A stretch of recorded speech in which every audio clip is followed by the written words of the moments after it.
اہم کرداروں سے روابط ہے.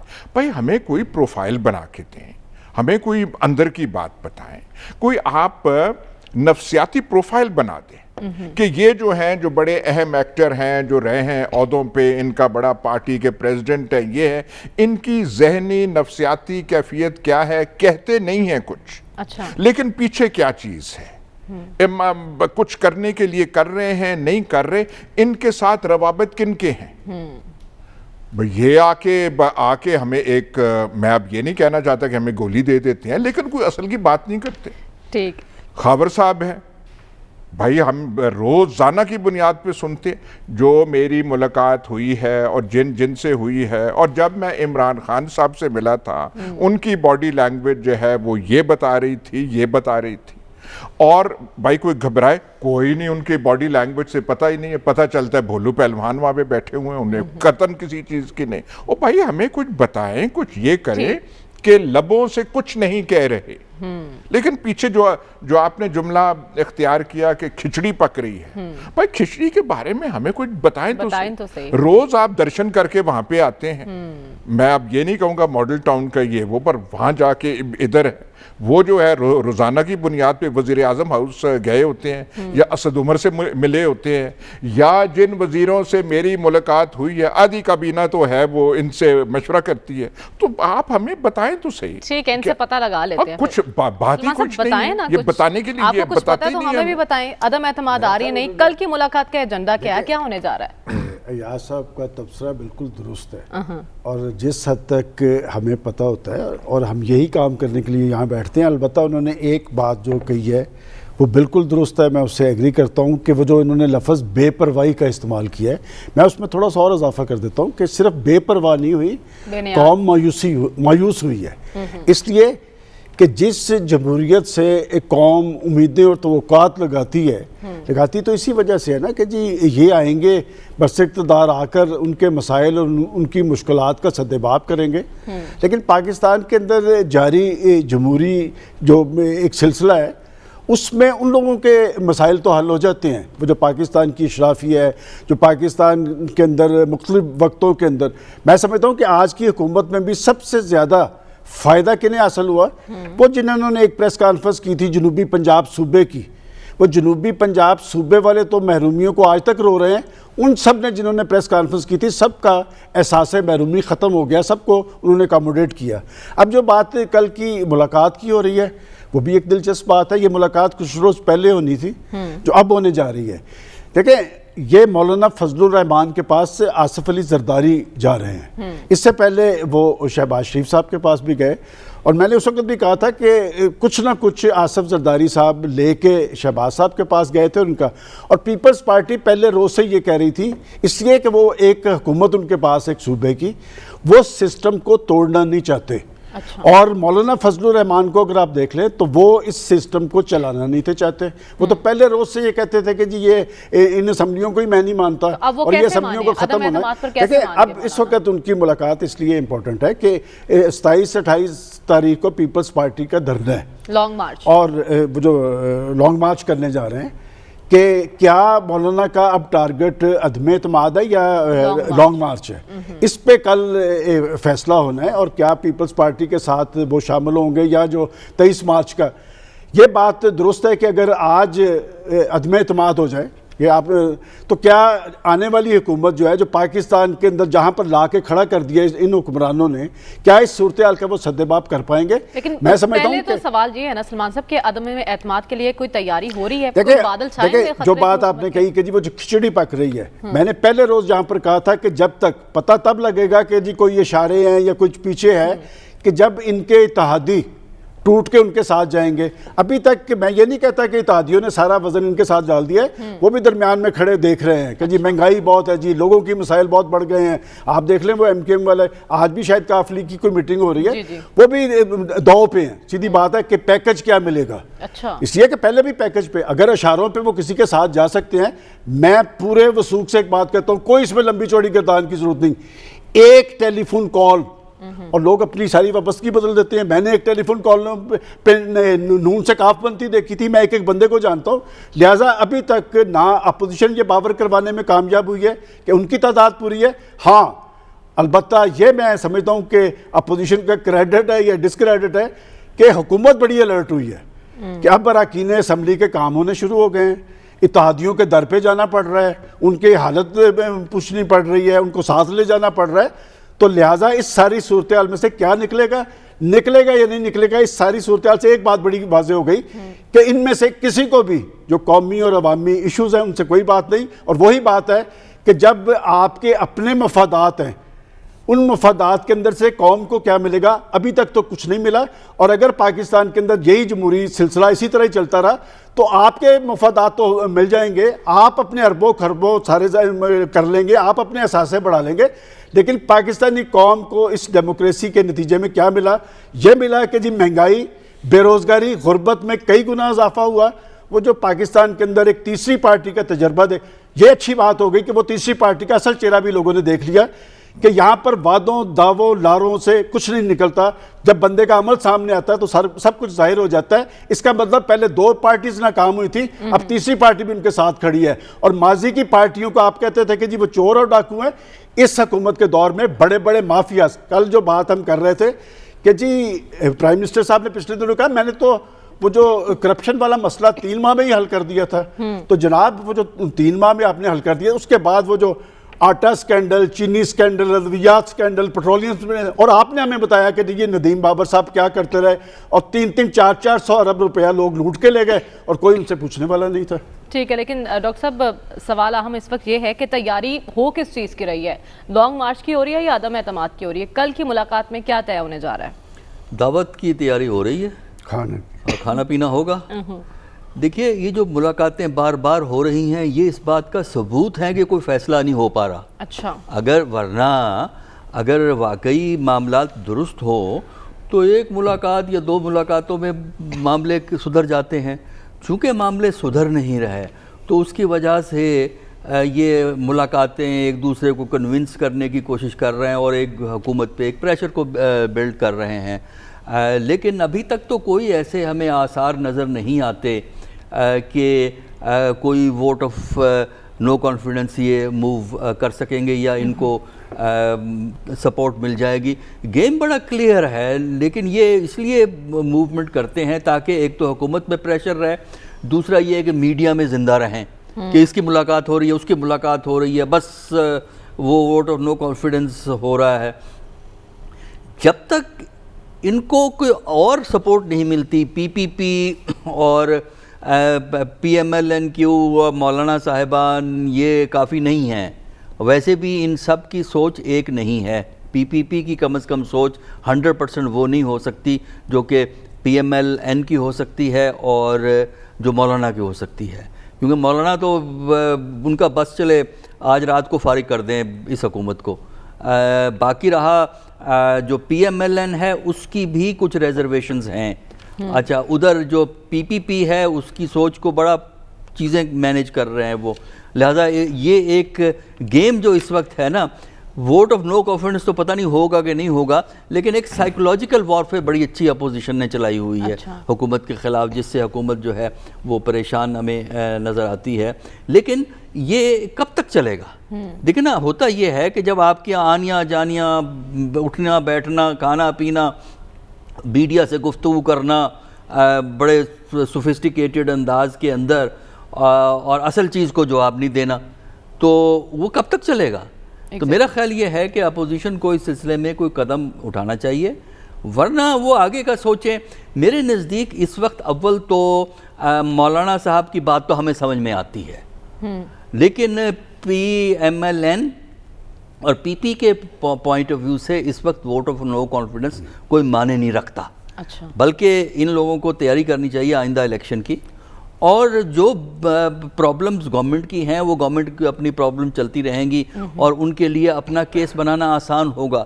نو کانفیڈنس اول تو ہوتا نہیں. نو کانفیڈنس کرنے کے بعد جو ہے وہ ایک طرح کا آپ ایک اپرچونٹی پرووائڈ کر دیں گے عمران خان کو کہ وہ کہہ سکے کہ یہ دیکھو یہ خراب کرتے ہیں. انہوں نے 1.5 سال میں کیا تیر مارا ہے جو میں 3.5 سال میں اگر ناکام رہا تو انہوں نے 1 سال 1.5 سال عدم اعتماد پر تو ڈاؤٹ ہے. لانگ مارچ ہوگا اور لانگ مارچ کتنا بھرپور ہوگا، اس کے مقاصد حاصل ہو پائیں گے؟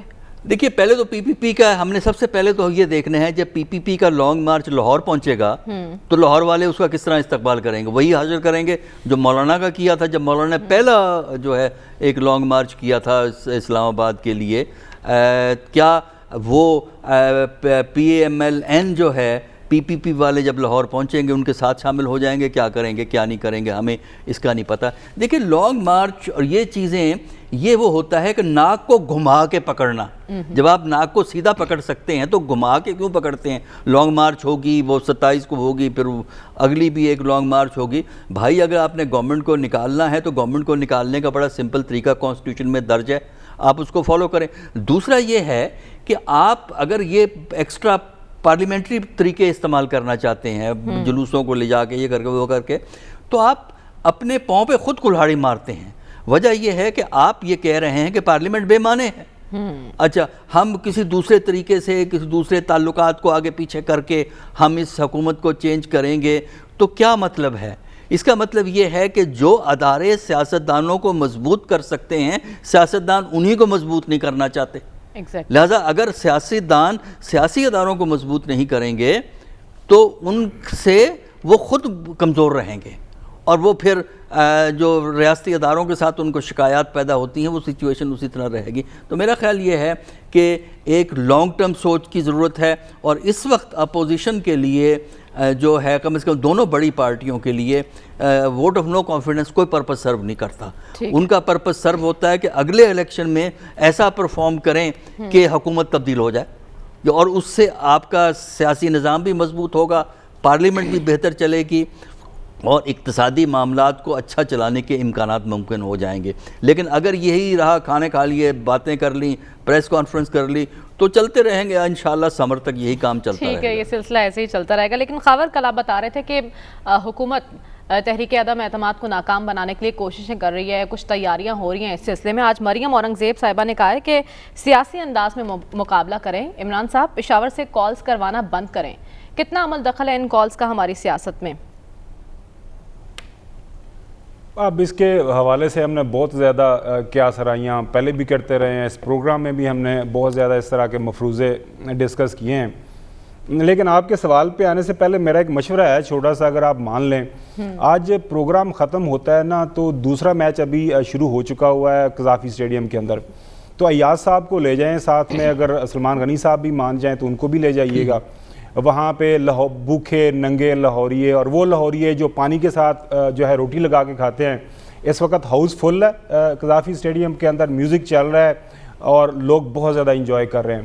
اگر اس سے بھی آپ کو ملکی معاشی حالت اور ملک کے اندر اس وقت جو زندگی روانہ ہے اس حوالے سے کوئی ثبوت نہیں ملتا تو جس سرائے میں ایاز صاحب ٹھہرتے ہیں یعنی ایک اسٹیڈیم میں گہما گہمی سے ہم ملک کی معاشی صورتحال کا اندازہ لگا سکتے ہیں. خاور سن لیں, کوئی بات نہیں اس میں, سن لیں اسلام آباد سے اور آپ کیا سننا چاہتی ہیں؟ اب دوسرا آپ کے سارے سوالوں کا جواب دیتا ہوں. ٹھیک. اب اگر اس سے بھی نہیں آپ کا جو تسلی ہوتی تو جس سرائے کے اندر ایاز صاحب ٹھہرے ہیں اس کا آکوپنسی ریٹ چیک کر لیجئے گا کہ وہاں پہ ان کے کتنے کمرے خالی ہیں.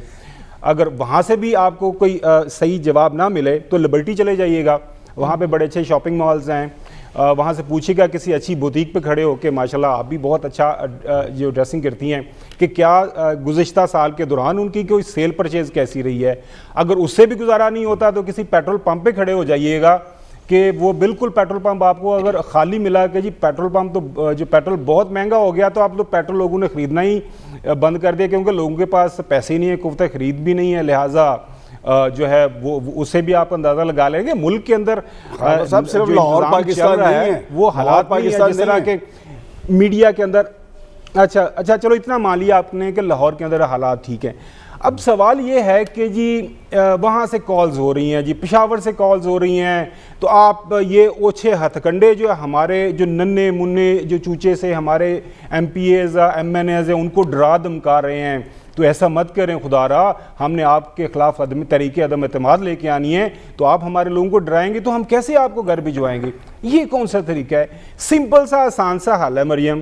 اگر پیپلز پارٹی, اگر نون لیگ, اگر مولانا صاحب یہ چاہتے ہیں کہ عمران خان صاحب گھر چلے جائیں تو صبح اٹھیں جا کے سندھ اسمبلی توڑیں, پارلیمان سے ریزائن کر دیں، ظاہر ہے اتنا بڑا ہنگامہ ہو جائے گا، اتنی بڑی تعداد کے اندر سیٹیں خالی ہو جائیں گی، اور اس کے بعد آپ اگلے الیکشن کی ڈیمانڈ کرنا شروع کر دیں اور سڑکوں پہ آ جائیں، لوگ بھی آپ کے اوپر یقین کریں گے کہ آپ لوگ جینوئنلی جو ہے اگلے انتخابات کی طرف جانا چاہ رہے ہیں۔ لیکن اصل تو مقصد نہیں ہے، یہ نہیں ہے۔ مقصد کیا ہے تحریک عدم اعتماد کا؟ بات بری لگتی ہے جو ہے آپ لوگوں کو، خاص طور پر لاہور میں بیٹھ کے، کہ جی مقصد بنیادی طور پہ یہ ہے کہ عمران خان اگر اسی طرح چلتا رہا تو 2023 کے اندر بھی اگر ہمارا چانس نہ بنا تو پھر کیا بنے گا؟ پھر تو حالات بڑے خراب ہو جائیں گے۔ ظاہر ہے ایک انٹرنیشنل سیناریو ہے مہنگائی کا، کل بھی عرض کیا تھا کہ کچھ حالات و واقعات جو ہیں یہ جو خاص طور پر یوکرین کے ایشو کے اوپر جو آئل پرائسز، گیس کی پرائسز بہت زیادہ ہائپ کریٹ ہوئی ہے، وہی اگر 95 100 ڈالر والی وہ نیچے آتی ہے، 50 پہ آتی ہے تو اس کا اثر نیچے آئے گا۔ وہ اس وقت یہ بھی ان کو ڈر ہے، اور میں اپنی سٹوری پہ کے اوپر قائم ہوں، آنے والے دن آپ دیکھ بھی لیجئے گا۔ وہ سٹوری یہی ہے کہ وہ جو کیسز ہیں خاص طور پر لاہور دوستوں کے خلاف، وہ کافی زیادہ سخت نوعیت کے ہیں۔ پریشانی وہ بھی ہے کہ کچھ نہ کچھ دباؤ کریٹ کیا جائے، کسی نہ کسی جگہ کے اوپر کچھ گیو اینڈ ٹیک کیا جائے۔ میرے خیال میں تحریک عدم اعتماد کے حوالے سے سب سے زیادہ جو ہے مناسب کامنٹ مریم نواز شریف صاحبہ نے کیا ہے۔ انہوں نے کہا ہے جی رسک ہے، لیکن میرے خیال میں تھوڑا بہت رسک لے ہی لینا چاہیے۔ اور ایک اور ستم ظریفی مریم، کچھ عرصہ پہلے ہم سنتے تھے، اس پروگرام میں بھی بیٹھ کے ہم نے اس طرح کی باتیں سنی، وہ چینی چور وہ جو ہیں محترم جہانگیر خان ترین، ان کو ملک سے باہر بھجوا دیا، وہ تو لندن میں چلے گئے، ان کو NRO دے دیا، ہمیں ملک کے اندر رکھ لیا۔ اب صبح دوپہر شام ہمیں خبریں ملتی ہیں، ویسے جو ہے سلمان غنی صاحب کے پاس خبر ہے کہ ملاقات کوئی نہیں ہوئی تھی، ایسے خام خواہ میں ہوا میں اڑائی گئی، کہ وہ خبریں یہ اڑائی جاتی ہیں کہ صبح دوپہر شام ان کے در پہ بیٹھے ہیں، ترین صاحب آ جاؤ، تھوڑا جہاز بھی ہے، تھوڑے کول بندے بھی نے، سر جی ساڑھے کول نہیں گزارا ہو رہا، اے خان صاحب کو کسی طرح جان چھڑاؤ۔ کچھ نہیں ہے۔ میں نے پہلے بھی ایاز صاحب خبر دی تھی میری، جو میں نے پوچھا تھا، میں نام نہیں لیتا اس ملک کے چیف ایگزیکٹو سے، کہ آپ کو کوئی ڈر خوف ہے؟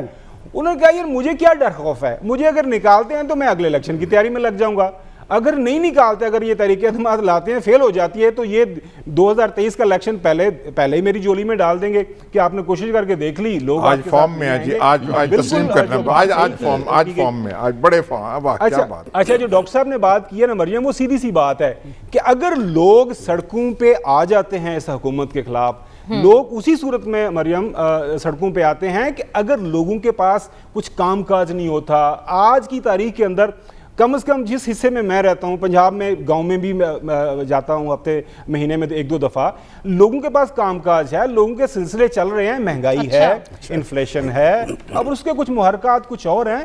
اب اتنی جو یہاں پہ نا لٹ گئے، مر گئے، تو بس حالات اتنے زیادہ خراب ہو گئے۔ آپ کا مشورہ میں مان لوں گی، میں ایاز صاحب کو سلمان صاحب کو وزٹ کروانے لے جاؤں گی، لیکن آپ بھی میرا ایک مشورہ مان لیجئے، خدا را اپنے قریبی کسی کریانہ سٹور پر چلے جائے گا، وہاں پر پوچھ لیجئے گا دکاندار سے جا کے کس مجبوری میں لوگ آتے ہیں، 1-1 کلو گھی لینے کے لیے پیسے کیسے اکٹھے کرتے ہیں۔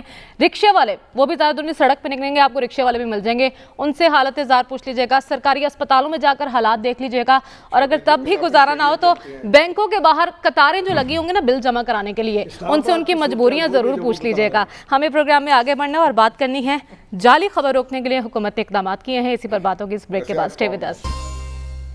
ویلکم بیک ناظرین، حکومت نے بڑا اقدام کیا ہے، فیک نیوز پر سزا 5 سال کر دی ہے، اور پیکا ترمیمی آرڈیننس کے مطابق کسی بھی فرد کے تشخص پر حملے پر قید 3 سے بڑھا کر 5 سال کر دی گئی ہے، اور اس کے ساتھ ساتھ یہ ناقابل ضمانت ہوگا، اور ٹرائل کورٹ کو 6 ماہ کے اندر اس کیس کا فیصلہ کرنا ہوگا۔ ایاز صاحب، اس ترمیمی آرڈیننس کے مقاصد کیا ہیں اور کیوں حکومت کو ضرورت محسوس ہوئی ہے یہ ترمیم کرنے کی؟ دیکھیں، ایک تو پہلے قانون پہ ذرا تھوڑا بات اب کر لیں۔ ایک تو ہے کہ سوشل میڈیا پہ بہت بے پرکی کی باتیں ہوتی ہیں، یہ جس کا دل کرتا ہے وہ کر دیتا ہے۔ لائبل اور ڈیفیمیشن لاز، آپ کسی کی عزت پہ حملہ کرتے ہیں، اس کا جو ہے تدارک ہونا چاہیے، لیکن انگلستان، برطانیہ، یورپ میں ڈیفیمیشن اور لائبل کے لاز جو ہوتے ہیں وہ سول سوٹ ہوتا ہے، اور عدالتیں جلد فیصلہ کرتی ہیں، اور وہ آپ کو پابند سلاسل نہیں کرتی بلکہ جرمانے عائد کرتی ہیں۔ وہ اتنا طریقہ ایسے ہوتا ہے، اور اگر آپ کا جھوٹ پکڑا جائے اور اپنی بات کو آپ ثابت نہ کر سکیں تو آپ کو تو وہ دیوالیہ کر دیتے ہیں، اتنی بھاری رقوم ادا کرنی پڑتی ہیں۔ یہاں پہ وہ سول پروسیس جو ہے وہ تو ہے کوئی نہیں، تو آپ نے یہ کر دیا ہے کہ جو ایک سول سوٹ ہونا چاہیے اس کو آپ نے قابل دست اندازی پولیس بنا دیا ہے۔ قابل دست اندازی پولیس کا مطلب یہ ہوتا ہے کہ آپ پرچہ تب نہیں درد کریں گے تفتیش کے بعد، کسی نے درخواست دے دی اور اگر اس کسی کا نام شہزاد اکبر ہے، جیسا کہ پہلے ہوا تھا، وہ ایک ایم پی اے تھے ترین گروپ کے، انہوں نے ان کے بارے میں بات کی تھی، شہزاد اکبر صاحب نے پوری ایف آئی اے اس ایم پی اے کے پیچھے لگا دی تھی اور ایم پی اے صاحب کو معافی مانگنی پڑی تھی۔ تو یہاں پہ آپ اگر درج کر کے مقدمہ پہلے کر دیتے ہیں اور تھانہ قلعہ گجر سنگھ میں آپ ہو گئے اندر، آپ اپنی وہ شور مچاتے جائیں، فیصلہ عدالت کا 6 ماہ میں آئے گا، آپ کا کام تو ہو گیا ہوگا۔ تو یہ جو اس میں جو قباحت ہے وہ صرف یہ ہے کہ آپ نے اس کو کرمنل بنا کے اور کرمنل لاء میں آپ نے یہ ڈال دیا ہے۔ اچھا، یہ ہر ایک کا نہیں ہوگا، ہر ایک کوئی تھانے جائے گا پرچہ درج نہیں ہوگا، لیکن کوئی اب وزیر مواصلات کا نام تو ہم لینے سے مطلب ہم نہیں لیں گے، بچیں وہ ہوئے، یا شہزاد اکبر کا بھی اس لیے نام لے رہے ہیں کہ وہ چلے گئے ہیں حکومت سے، شہزاد اکبر ہوں، پھر تو وہ پرچہ قلعہ گجر سنگھ میں درج ہو جائے گا، اور اگر درج ہو جائے اور کوئی کروانے والا مؤثر ہو تو پھر پولیس نے نہ کوئی پھاٹک دیکھنا ہے، نہ دروازہ دیکھنا ہے، نہ رات کا ٹائم دیکھنا ہے۔ اور عموماً جب ایسے کاروائیاں کرتی ہے پولیس، خاص کر کے یہ جو ہے اس کا سکہ ہے پنجاب پولیس کا، تو رات کے 12 بجے، اور جب تک وہ دیوار سے چھلانگ کے نہ آئیں ان کا وہ چین نہیں آتی ہماری پولیس کو، اور جب تک ایک آدھ دروازہ نہ توڑے اور وہاں پہ گھڑے ہوں۔ اب ظاہر ہے کہ بڑے آدمیوں کے گھروں میں گھڑے تو نہیں ہوتے، پر میں ایک محاورتاً کہہ رہا ہوں، جب تک وہ نہ توڑیں، طوفان بدتمیزی نہ کریں، اور اگر وہاں پہ خدا نہ خواستہ وہاں پہ خواتین ہوں، جب تک ان کو جی بھر کے بے عزت نہ کریں، وہ کارروائی مکمل نہیں ہوتی۔ اس کا تدارک کون کرے گا؟ اور اس کا تدارک کون کرے گا کہ جب آپ قابل دست اندازی پولیس بنا دیتے ہیں تو کون روکے گا کہ یہ صحیح ہے اور کون روکے گا کہ یہ غلط ہے؟ تو یہ پھر ایک وہ چمچہ ہوگا کہ آپ نے کسی سے وہ سلوک کرنا ہے، ٹھیک ہے، اور اگر آپ پاورفل وزیر ہیں یا کوئی فلانے ہیں تو پھر یہ ساری کارروائی۔ بہت اچھا پوائنٹ ریز کیا یاس صاحب نے، اس پر بھی سوچنے کی ضرورت ہے۔ لیکن سلمان صاحب، ماضی کی حکومت، نون لیگ کی حکومت، 2016 میں یہ ایکٹ بنا تھا، اب اس میں مزید ترامیم کیے ہیں اس حکومت نے، کیا مقصد ہے، کون ٹارگٹ ہے اس ایکٹ کا؟ دیکھیں، پہلے تو میں ایک بات، بریک کے دوران آپ نے ٹیلی فون کال سن لی کہ اگر لاہور کے قذافی اسٹیڈیم میں لوگ موجود ہیں یا ہمارے دوست ایاز صاحب کسی سرائے میں ٹھہرتے ہیں تو یہ 6 سے 7% لوگ ہیں۔ پاکستان کے 90% سے زیادہ لوگ جن مسائل کی آگ میں جل رہے ہیں، ہم لوگ ان کی نمائندگی کرنے کے لیے بیٹھے ہیں۔ میرا خیال ہے یہ اچھی بات نہیں ہے کہ پاکستان کے میڈیا کو پاکستان کے عوام کی آواز بننا چاہیے۔ جب ہم اپوزیشن کے اس کردار کو ٹارگٹ کرتے ہیں کہ اگر ٹائم کم ہے ہمارے پاس، بات ہے کہ جب ہم ان کو ٹارگٹ کرتے ہیں کہ جی وہ عوام کی آواز نہیں بنے، تو پروگرام کے ذریعے ہم لوگوں کے ایشوز کی بات کر رہے ہیں کہ پاکستان کے اندر مہنگائی بڑھی ہے، کئی گنا کی زیادہ بڑھی ہے۔